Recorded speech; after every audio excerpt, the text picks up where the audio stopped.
Now the sons of Noah who went out of the ark were Shem, Ham, and Japheth. And Ham was the father of Canaan.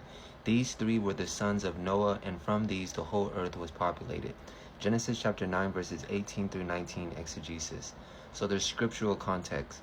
After the flood, humanity starts anew through Noah's three sons.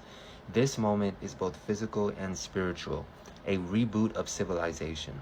Just as Adam's family began the first world, Noah's family begins the post-diluvian world, one that will again face corruption, rebellion, divine judgment before the second coming of Yeshua the Messiah.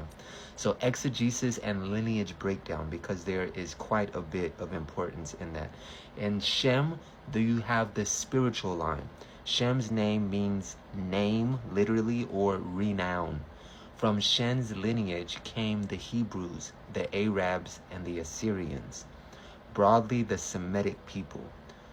Through Shem came Abraham, Isaac, Jacob, Israel, and ultimately Christ, Yeshua the Messiah. So Shem represents the spiritual covenant line, the remnant, the loipos, through whom God's truth and plan of salvation are preserved. Ham is represented as the rebellious line. Ham's descendants settled in Africa, Canaan, and parts of the Middle East. His children include Cush, Mizraim, Put for Libya, and Canaan, and Mizraim was a representative for Egypt. Canaan's descendants later became the Canaanites, the Amorites, and the Hittites, nations that turned to idolatry and opposed Israel.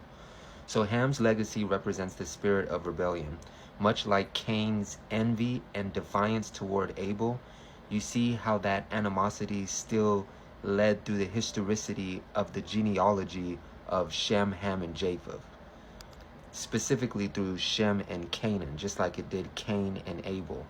So much like Cain's envy and defiance toward Abel, his moral compromise echoes through Canaan's curse and the future of corruption of Babylon and Egypt, both prophetic symbols of spiritual apostasy in Revelation. So Japheth is the expanding line. Japheth name actually means expansion. His descendants spread across Europe, Russia, and parts of Asia, the Indo-European nations. Japheth's descendants fulfilled Noah's prophecy. May Yahweh enlarge Japheth, and may he dwell in the tents of Shem. Shem being the priestly lineage, which came the Jews from the Abrahamic lineage.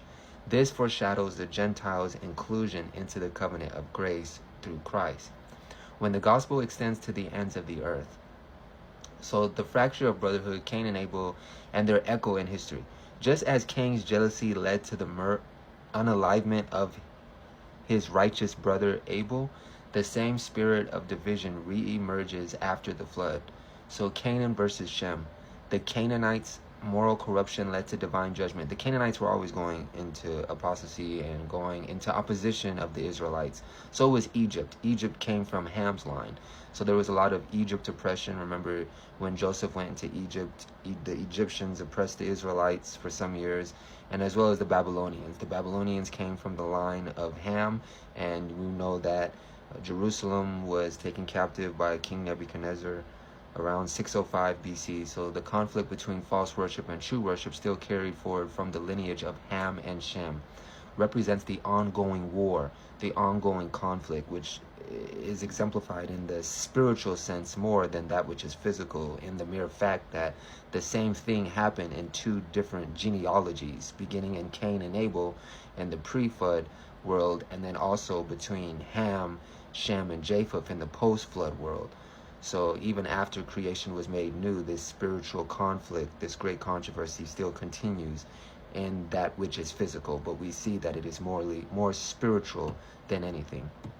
Remember, for we wrestle not against flesh and blood, but against principalities, against powers, against the rulers of the darkness of this age, against spiritual host of wickedness. Not physical host of wickedness, but spiritual host of wickedness in heavenly places.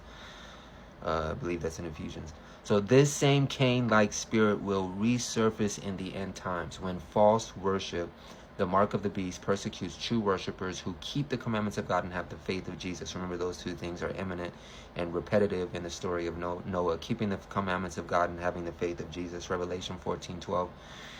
So there's an end time application. Genesis chapter 9 verses 18 through 19. There's an end time application in this. Prophetically sets the stage for the final global division of humanity. So I know that we're seeing a lot of setting up of the stage politically and ecclesiastically in modern 2025, but this right here marks the foundation for the final global division of humanity, because this is now the promise where Yahweh says, I will no longer destroy the earth with water, but I will now destroy it with fire, which we are ending towards the end. But now we see that the story of Noah was setting the foundation for this actually happening. So the final global division of humanity, not by race or geography, but by worship and allegiance. All nations from these, the whole earth was populated, symbolize today's global unity under the beast power of Revelation chapter 13, which we're just talking about this, attempting to enforce one false system of worship, which is in Revelation chapter 13, 1 through 10, speaking about the beast from the earth, which we know as Rome. Revelation chapter 13 verses 11 and onwards, speaking about the United States of America. These two forces coming together to enforce that one false system of worship, which Revelation says the wound would be healed. But that's another topic.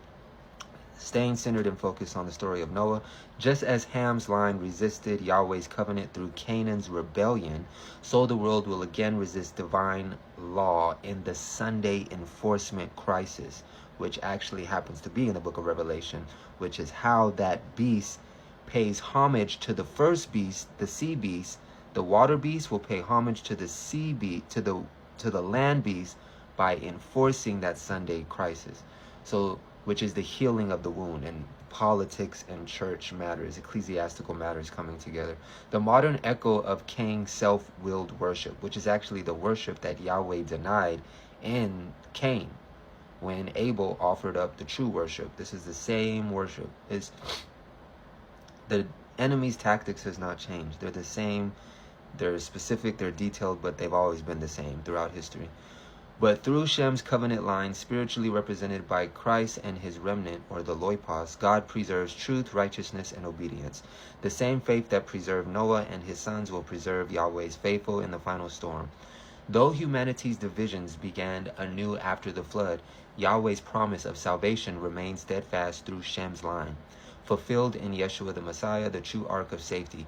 In these last days, as the world unites in rebellion, Yahweh still calls his people from every nation, tribe, tongue, and people to enter the spiritual safety in Christ before the final judgment falls. Remember in Ephesians chapter 2, verses 14, for he himself is our peace, who has made both one and has broken down the middle wall of separation. There is no more middle wall of separation. We now have access to the throne of grace through Yeshua the Messiah. We now have access to the Father.